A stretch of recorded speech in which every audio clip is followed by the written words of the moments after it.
আল্লাহ রাব্বুল আলামিন পৃথিবীতে দুই শ্রেণীর মানুষ সৃষ্টি করেছেন।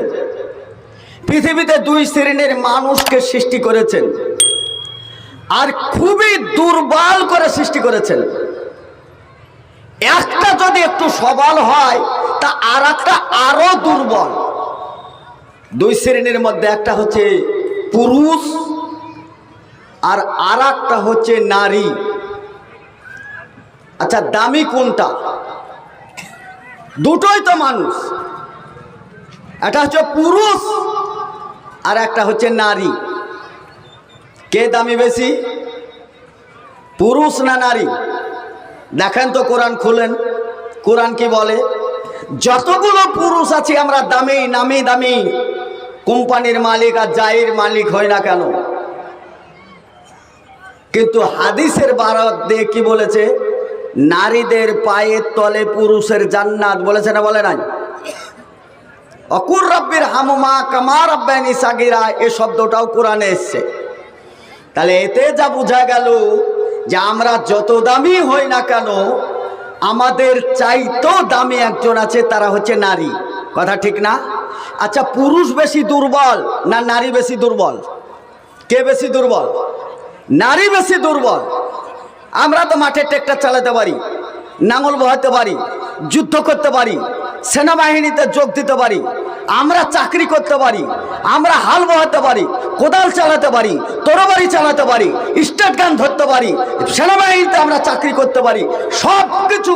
বাড়িতে চোর যদি পড়ে তো পুরুষরা এগিয়ে যে চোরের মোকাবেলা করতে পারি, কিন্তু একটা নারী, তার কাজ কিন্তু এইটা না। পুরুষের তুলনায় নারীরা দুর্বল। আচ্ছা, যেটা দুর্বল বেশি, যেটা বেশি দুর্বল তার সম্মানটাও বেশি। কিরকম? তার আদর আপ্যায়নটা বেশি। আমার দুটো ছেলে, একটি ছেলে বড় আর একটি ছেলে একেবারে 12 বছর পরে হয়েছে, ছোট। আমি সৌদি আরব থেকে হজ করে এলাম। ওই হজ করে আসার সময় একটা ভালো অ্যান্ড্রয়েড সেট নিয়ে এসেছি সৌদি থেকে পছন্দ করে। এইটার দাম প্রায় 57,000 টাকা। আমার কিন্তু এইটা খুব দরকার, প্রয়োজন।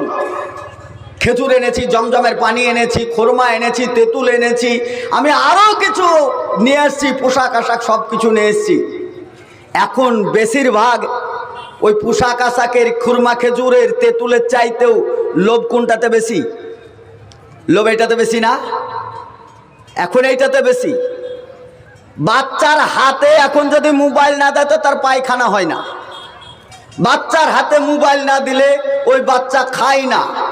আগের মা বোনেরা বাচ্চাদেরকে খাওয়াতো, ও ময়না, ও চুপ চুপ চুপ চুপ, ও বাঘ আসছে, ওই হুনু আসছে, ও এই হুনু আয়তো আয়তো আয়তো, এই বাচ্চাটাকে তো খাবে না খাবে না। এত মিথ্যে কথা বলে বাচ্চাকে ভুগি ভাগি খাওয়াতো। এর এখন মিথ্যে কথা বলতে হয় না। এই মিথ্যে কথার বাক্সটা তার হাতে ধরিয়ে দিলে বাস, সব মিথ্যে কথা এই বাক্সের মধ্যে ভরা আছে। বাচ্চা হাতে পেলে এমনি গপ গপ গপ গপ করে ভাত খায়। একটা কার্টন দিয়ে দিতে হবে তাকে। ওই কার্টনটা দেখবে কখন ভাত খেলো আর কখন আর শরীরে লাগলো। ও ভাত খেলো কি কচু খেলো ও নিজেও জানে না, ওর মাও জানে না। পায়খানা ফিরতে যে কার্টন দিয়েছে, 8 ঘন্টার ওপরে বসেই আছে ওই ইসে, পায়খানা ওর মাথায় উঠে বসে আছে। এদিকে কার্টন দেখছে আর পায়খানা ফিরছে। ওই পায়খানা হবে না, ওর মাথায় যাবে, ওর মাথায় উঠে বসে আছে। তারপরেও বলছি, এই মোবাইলটা আসার সঙ্গে সঙ্গে বড় ছেলেটা এসে খাপটা খুলে এরকম করে নাড়তে আরম্ভ করেছে। আমি কি করলাম? ওই বেয়াদব, আর কিছু পেলে না, খেজুর মেজুর এনেছি, খুরমা খুঁজে খাও, মোবাইল মোবাইল। বড় ছেলেটাকে চরম ধমক মারলাম, বিরাট ধমক মারলাম। বড় ছেলেটা ছেড়ে ছুড়ে পালাইলো। ছোট্ট একটি বাচ্চা, ওই যে 12 বছর পরে হয়েছে, তার আদর কম না বেশি? বেশি না? ওই বাচ্চাটা ওই কোন রকম পড়ছে আর উঠছে, যেতে যেতে টেবিলে ছিল, এই নিতে নিতে মোবাইলটাই নিয়েছে। আর মোবাইল ধপ করে পড়ে এই গ্লাসটা একবার চৌচির হয়ে গেছে, ফেটে গেছে। এখন চৌচির হওয়ার পরে ওই বাচ্চাটাকে দেখার পরে আমি কি বলছি? হলো তো এবার বাচ্চাকেও বকা দিচ্ছি, বাচ্চার মাকেও বকা দিচ্ছি, হলো তো এবার। আমার স্বপ্নের বাক্সটা ভেঙে চুরচুর করেছে। বাচ্চা ধরতে পারো না, দাঁতে খিটিউটি করছি। বাচ্চা দেখলে ওরে বাপরে কিসে না হাত দিয়েছি, হা করে কান্না করতে লেগেছে। বাচ্চার কান্না দেখে তাড়াতাড়ি কোলে নিয়ে বলছি, ও সোনা ময়না, তোমাকে ও যে বড়োটাকে বলছি, ও ওকে বকেছি, তোমাকে বকেনি। এরকম হয় কি হয় না? কেন বলেন তো? বড়টা যে দোষ করেছে ছোটটাও দোষ করেছে, বরঞ্চ বড়টাকে হাত লাগানোর পরে রেখে দিয়ে চলে গেছে ধমক খাওয়ার পরে। আর এ তো হাত লাগায় না, বরঞ্চ ভেঙে চুরচুর করেছে। তারপরে ওই আদর পাই কেন? এ দুর্বল, এ দুর্বল বলে এ আদর পাচ্ছে। ভেঙে দেওয়ার পরে, ক্ষতি করার পরে আদর পাচ্ছে। আরে আল্লাহ রাব্বুল আলামিন মানুষকে অতিবাই দুর্বল করেছে।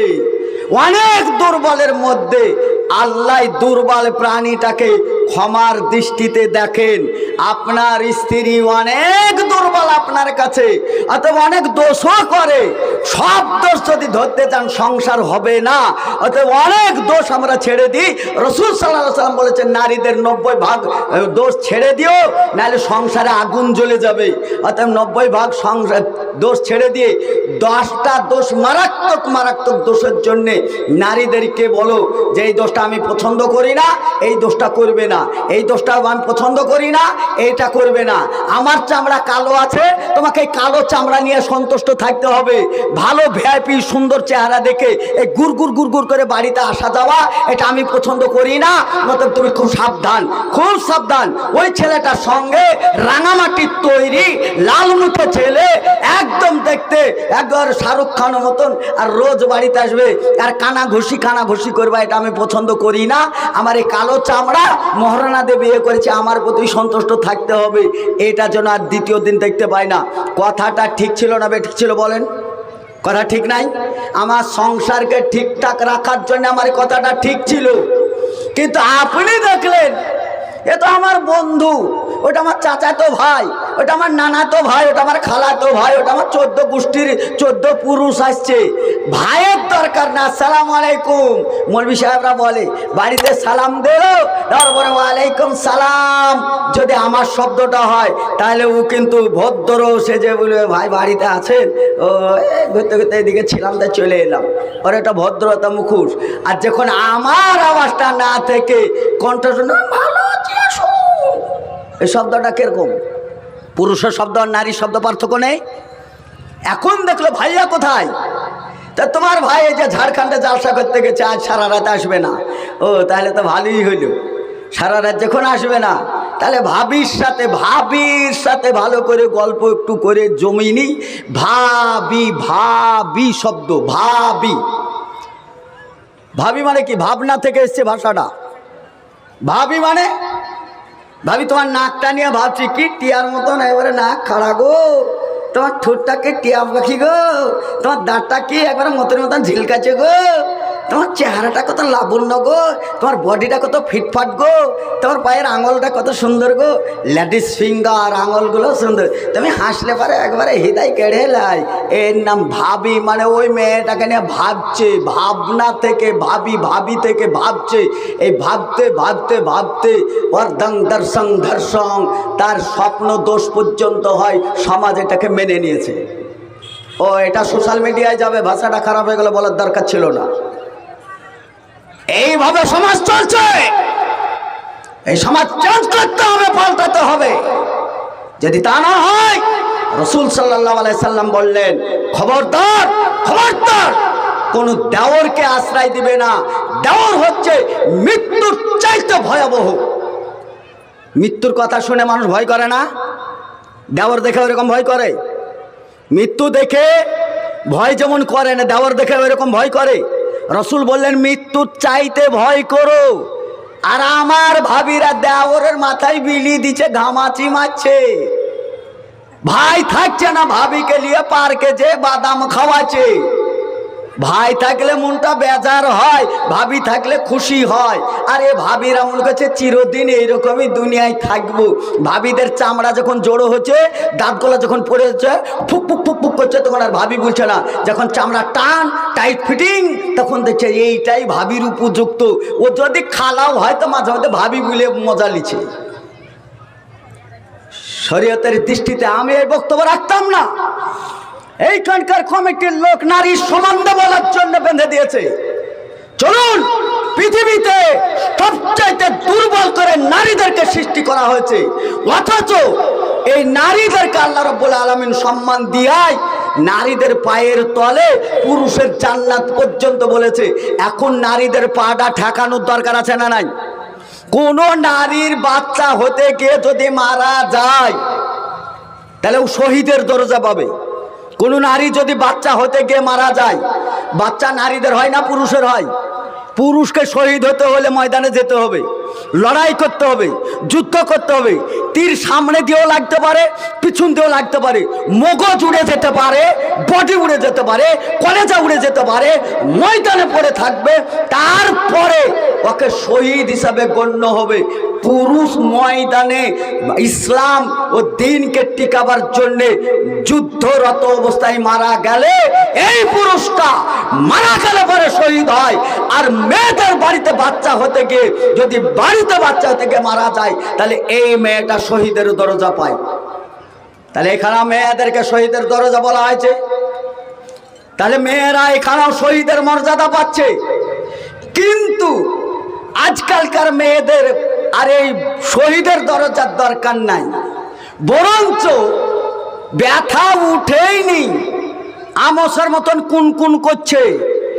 আর স্ত্রীর মা অর্থাৎ শাশুড়ির দরদ উতলেই পড়ছে যে আমার মেয়ের যদি কিছু হয়ে যায়, আমার মেয়ের যদি কিছু হয়ে যায়। জামাইকে দোষাবে বলে জামাই চুপ আছে, বিহাইকে দোষাবে বলে বিহাই চুপ আছে, বিহানকে দোষাবে বলে বিহান চুপ আছে। আর এই বিহানের এই বিহান একবারে উতলে পড়ছে আমার মেয়ে মারা যাবে। এরা কত নিষ্ঠুর, এরা কেন দেখায় না, এরা কেন ডাক্তার বাড়ি নিয়ে যায় না। এইখানে বুরখা গায়ে দিয়েছিল, এইখানে পরেশ গাচ্ছিল, তাহাজ্জুদের নামাজ পড়তো, হাতে গুনে সুবহানাল্লাহ বলতো, আলহামদুলিল্লাহ বলতো। এখন গেছে ডাক্তার বাড়ি, এখন ডাক্তার বাড়ি যাওয়ার পরে ওই বুরখাকে খুলে ফেলে দিয়েছে, নাইটিকে খুলে ফেলে দিয়েছে, ওদের একটা ফাড়া পোশাক পরিয়ে দিয়ে বেবস্ত্র করে উলঙ্গ করে, বুরখাই বাকি আর ওপরেই বাকি আর নিচেই বাকি, পোস্টমর্টম হচ্ছে। এখন কেটে উলঙ্গ করে পেট কেটে বাচ্চা, ও তোমার বুরখা গালি তোমাকে একটু আগেই বলেছে মারা যদি যাও বাচ্চা হতে গিয়ে শহীদের মর্যাদা পাবা। আর তোমার মা বুঝতে পারলো না, কষইয়ের হাতে তুলে দিলে একটা বা বাচ্চা দুটো কষইখানায় জবাই করে নিয়ে চলে আসলে, আর আসার পরে শরীরকে টানটুন করে রাখছে, শরীরের ফিগার টানটুন করে রাখছে। বাচ্চারা দুধ পান করে না, বাচ্চাকে দুধ দেয় না, বাচ্চার খেতে পায় না। দুটো বাচ্চা হয়েছিল, দুটো বাচ্চা হওয়ার পরে সিলাই যখন করে দিয়েছে, গায়ে চর্বি বেঁধে গেছে, কিছুদিন পরে চোখ মুখ ঢুল ঢুল ফোলা ফোলা ভাব, গায়ে গোতরে কুইন্টেলের ওপরে গোশ, বডির ওপরে গোশ। এখন ডাক্তারে যেয়ে বলছে তোমার হাই প্রেসার, কলার মারি খাওগা, তিতো কল্লা খাওগা, রাতে সন্ধ্যাবেলায় আর সকালবেলায় 13 কিলোমিটার করে হাঁটবা যদি তোমার চর্বি ঝরে যায়। রাসূল সাল্লাল্লাহু আলাইহি সাল্লাম বললেন তোমার বাচ্চা যদি দুধ টেনে পান করে নিত, ওই বাড়তি চর্বিটা জীবনও আসতো না, ওই হাই প্রেসারটা হতো না, ওই রোগটা হতো না, ওই এটা থাকতো না। ওই বাচ্চা টেনে খেয়ে নিত, অর্ধেক জীবাণু মুক্ত হয়ে যেত। অর্থাৎ বাচ্চাকে তুমি দুধ পান করতে দাওনি, ওই বাচ্চাকে দুধ পান করতে দাওনি, ওই বাচ্চার দুধ তোমার গায়ে বসে গেছে, বডি এখনো মনে হচ্ছে 3 ছেলের মা, তো এখনো হালুয়া হয়ে আছে। ওই মেয়েটা টান করে বডি দিয়ে পার্কে ঘুরে বেড়ায়, বিলাতি কুকুর কোলে নেয় আর নিজের বাচ্চাটাকে ছেড়ে দেয়। দেখেন না এগুলো বাস্তব না বাস্তব? দেখেন না, দেখেন না, দেখেন না? নিজে বিলাতি কুকুর বুঝেন, ওই যে ছোট ছোট কুকুর কিনে নিয়ে আসে, ওই যে কুকুর নিয়ে আসে, কুকুরের সেবা করতে ব্যস্ত, ওইটাকে কোলে নেয়। আর কুকুরের মুখে মনে মনে আমার মা কয়ে বাপকে জানি না, তুমি আমার মা, কুকুরের মুখে চুমা দেয়। আর নিজের বাচ্চাটাকে দোল না দিয়ে ওই পিছন পিছন হাঁটে। বাচ্চা ওই আজকে যে শিশু, কালকে শিশুর বাবা, ও বাচ্চা বাচ্চা থাকবে না, বড় হবে। আমরা বাচ্চা ছিলাম না, ছোট ছিলাম না? আমি ওই ছোট হাতুড়িওয়ালায় ছোট অবস্থায় মার্বেলের গুলি খেলেছি, রাখাল ছিলাম, ছাগল চড়িয়েছি, মোষ চড়ালছি, কোথায় কি করেছি আমার মনে আছে। কুমুরপাড়া গরুর গাড়ি, বুঝাই করা কলসি হাড়ি, গাড়ি চালায় বংশীবদন, সঙ্গে যায় ভাগ্নি বদন, সব মনে আছে। আমাদের ছোট নদী চলে আঁকে বাঁকে, বৈশাখ মাসে তারা হাঁটু জল থাকে, পার হয়ে যায় গরু, পার হয় গাড়ি, দুই দিকে উঁচু তারা ঢালু তারা পারি, চিকচিক করে বালু, কোথা নাই কাদা, এক ধারে কাশবন ফুলে ফুলে সাদা। সব মুখস্থ আছে, ছোটবেলায় মুখস্থ করেছি। তাহলে ছোটবেলায় যেটা আমি দেখেছি সেটা। আমার মায়ের যখন কোলে কুকুরের বাচ্চা দেখেছি, বলেন তো মনে মনে এরকম ভাবেনি যে আমি কার পেট থেকে হয়েছি আর কুকুরটা কার পেট থেকে হয়েছে? কুকুর যে জন্ম দিয়েছে তার খবর নাই, একটা টাটকা মা পেয়েছে। সোশ্যাল মিডিয়ায় দেখেছি নিজের বুতাম খুলে, জামা খুলে কুকুরের বাচ্চাকে দুধ পান করাচ্ছে। দেখেন না আপনারা? অনেক যুবকরা দেখেছে, আপনি দেখবেন কি? আপনি মুরব্বী মানুষ, আপনি কি করে দেখবেন? যারা এখনকার নবযুবক তারা দেখেছে, যারা সোশ্যাল মিডিয়ার সঙ্গে যুক্ত তারা দেখেছে, যারা ফেসবুকের সঙ্গে যুক্ত তারা দেখেছে, ইউটিউবারের সঙ্গে যুক্ত তারা দেখেছে যে জামার বুতাম খুলে কুকুরকে দুধ পান করাচ্ছে আর নিজের বাচ্চাটা ট্যাঁ ট্যাঁ করে কান্না করছে। ওই ছেলেটা বড় হবে না? হবে না? মৌলবি সাহেবরা তো বাদ করছে অকুর রব্বির হামুমা কামা রব্বানি সাগীরা, আমরা তো বাদ করছি কোরআন খুলে। কিন্তু এই বিবেচনা, বিবেক বিবেচনাকে গলা হত্যা করে টিপে মেরেছে। বলেন ওই ছেলেটা যখন বড় হচ্ছে, ওই বাপ মায়ের ওপর আর তাদের সম্মানের ওপর নজর থাকবে? ও বাপ মরুক কা, ট্যাবলেট খেতে পাক আর না পাক, আর না তো বৃদ্ধাশ্রমে যা, যদি নাও যায় গলায় গদ্য নিতে বৃদ্ধাশ্রমে দেওয়া দরকার। কুকুরকে সম্মান করেছিস তুই, আমাকে করিসনি, আজকে তোকে আমি সম্মান করবো না, এটা স্বাভাবিক। কি আদর্শ? কয়টা টাকা হয়েছে, কয়টা টাকা হয়েছে, কি করব ঠিক পাচ্ছেন না। ফকিরকে তো ভিক্ষে দেন না, বিলাতি কুকুরে নিয়ে সাবান দিয়ে গা ধোয়ানো হয়। লাই লাই মা দুটো ভিক্ষে দাও গো। আর এমপি সাহেবের বাড়িতে ভাত খেতে বসেছে খাসির গোশ, ও বলছে ফকিরের জ্বালাতে মুখে ভাত তুলতে পারলাম না, আর ওই ফকিরটার ভোটে ও এমপি হয়েছে। একবারও ভাবলো না? হয় নাই? ভোট দেন না আপনারা? এমপি মন্ত্রী এমনি হয় না, ভোটের দ্বারাই হয়। অথচ ওই ফকিরের ভোটটা নেওয়ার সময় আসসালামু আলাইকুম আসসালামু আলাইকুম করতে করতে সালামের বানকে বলে গেছে, চালকুম চালকুম করছে, চলছে, এত সালাম দিচ্ছে। কেন ভোটের দরকার? আর চালকুম চালকুম করে সালাম নিল, কি দরকার? হাতে ফুল পরা কুষ্ঠবেদী, আসসালামু আলাইকুম, ভালো আছেন? হ্যাঁ নানি, এবার আমাদের দিকে একটু তাকাবেন। কেন তোমার নানি কি অন্ধ হয়ে বসছিল? তাকায়নি? তোমার নানি কি দেখতে পায় না? তোমার নানিকে তাকাতে বলো কেন? ও নানি তাকিয়ে ভোটটা দিও, ভোট দিয়ে গদিতে বসাও। আমি যখন হালুয়া খাবো দরজায় ধাক্কা মারলে ফকিরের জালে মুখে ভাত ওঠে না। ওই ফকিরের টাকাতে তো তুমি আজকে বিলাতি কুকুর এনেছো। চলুন সামনে আরো এগাই। সালাসাতুন কাদ হারামাল্লাহু আলাইহিল জান্নাহ, তিন শ্রেণীর মানুষ জান্নাতে যাবে না, তিন শ্রেণীর মানুষ জান্নাতে যাবে না। وعن أبي هريرة رضي الله تعالى عنه قال قال رسول الله صلى الله عليه وسلم ثلاثة قد حرم الله عليه الجنة, তিন শ্রেণীর মানুষ জান্নাতে যাবে না, মানুষ জান্নাতে যাবে না। তাহলে মানুষ খুঁজতে হবে না? মানুষ খুঁজতে হবে না? হবে না? মানুষ জান্নাতে যাবে না। যদি বলে আপনারা জান্নাতে যাবেন না, মেজাজ গরম হবে না? হবে না? ওই আমি জান্নাত যাবো না, জান্নাতের টিকিট বিক্রি করো। পীর সাহেবদের মতন আবার জাহাজ আসবে ওই কিয়ামতের মাঠে, যারা পীর সাহেবের মুরিদ তারা হুড় হুড় করে জাহাজে উঠবে, ওই জাহাজ যত জোনা উঠবে ভু করে যে জান্নাতে ঢুকে পড়বে, ওটা পীর সাহেবদের বায়ান। কিন্তু আমি যদি বলি আপনারা জান্নাতে যাবেন না, তা জান্নাতের টিকিট বিতরণ করছি, ওটা পীর সাহেবরা করে, আমরা না। ফাদখুলি ফি ইবাদি ওয়াদখুলি জান্নাতি, জান্নাত যেতে হলে আপনার ইবাদত লাগবে। ওই ইবাদত আল্লাহকে সন্তুষ্ট করার জন্য লাগবে। সোহেল সালাফিকে না, ওই সভাপতিকে না, এই আলেমকে না, কোনো মাদ্রাসাকে না, কোনো মসজিদকে না, সন্তুষ্ট করতে হবে কাকে? আপনার রবকে। আলহামদুলিল্লাহি রাব্বিল আলামিন আর রহমানির রহিম মালিক ইয়াউমিদ্দিন ইয়াকা নাবুদু ওয়া ইয়াকা নাস্তাইন ইহদিনাস সিরাতাল মুস্তাকিম সিরাতাল্লাযীনা আনআমতা আলাইহিম গায়রিল মাগদুবি আলাইহিম ওয়ালাদ দাল্লিন। আমিন বলেছিলেন না আপনি? ওই রবকে সন্তুষ্ট করা।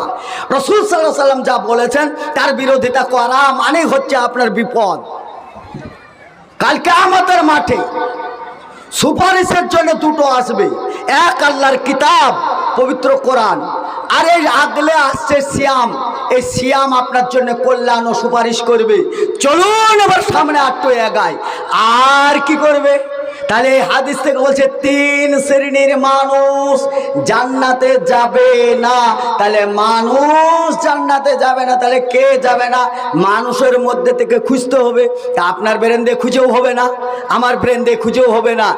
একজনের ব্রেন দিয়ে সমাজ চলে, ইসলাম চলে, দিন চলে, যার নাম মুহাম্মদুর রাসূলুল্লাহ, জোরে সোরে বলি সাল্লাল্লাহু আলাইহি সাল্লাম।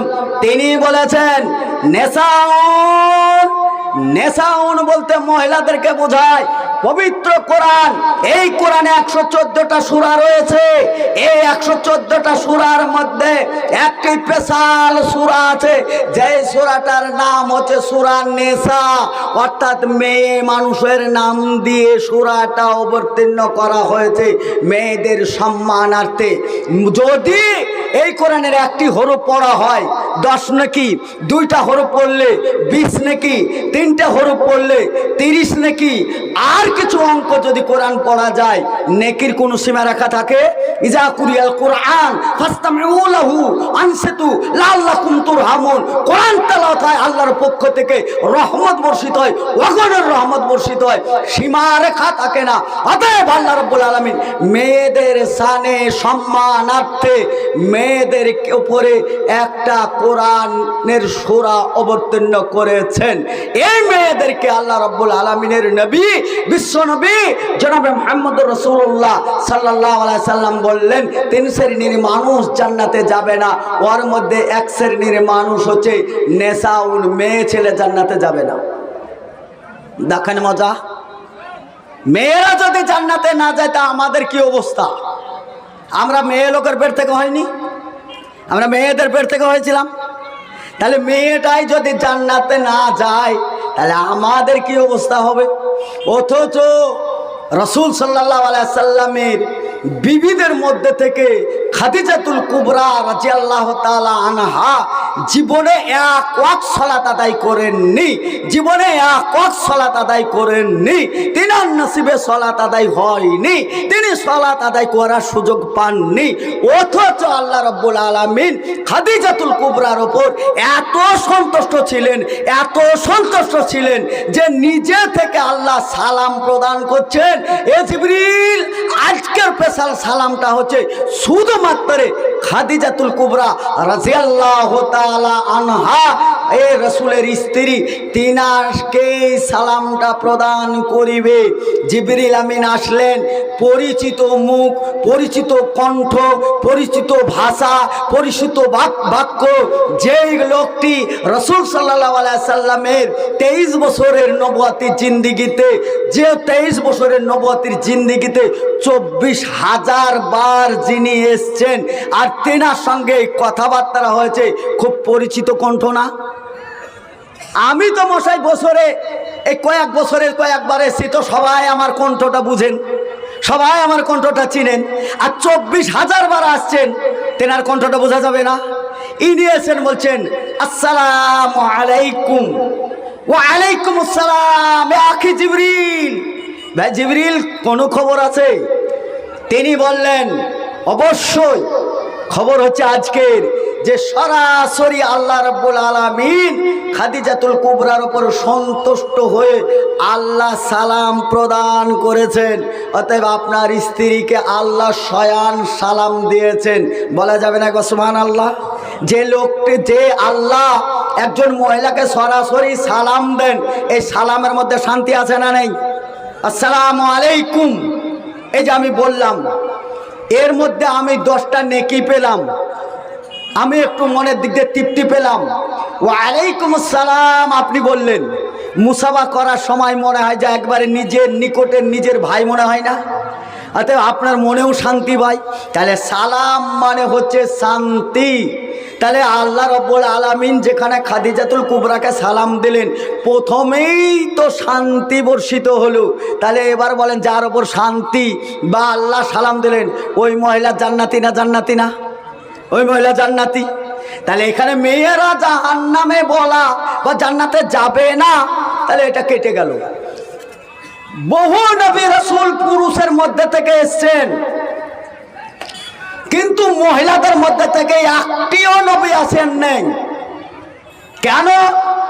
কারণ পুরুষরা ইমামতি করে, পুরুষরা সমাজ কন্ট্রোল করে, পুরুষরা বাইরে চলাফেরা করে।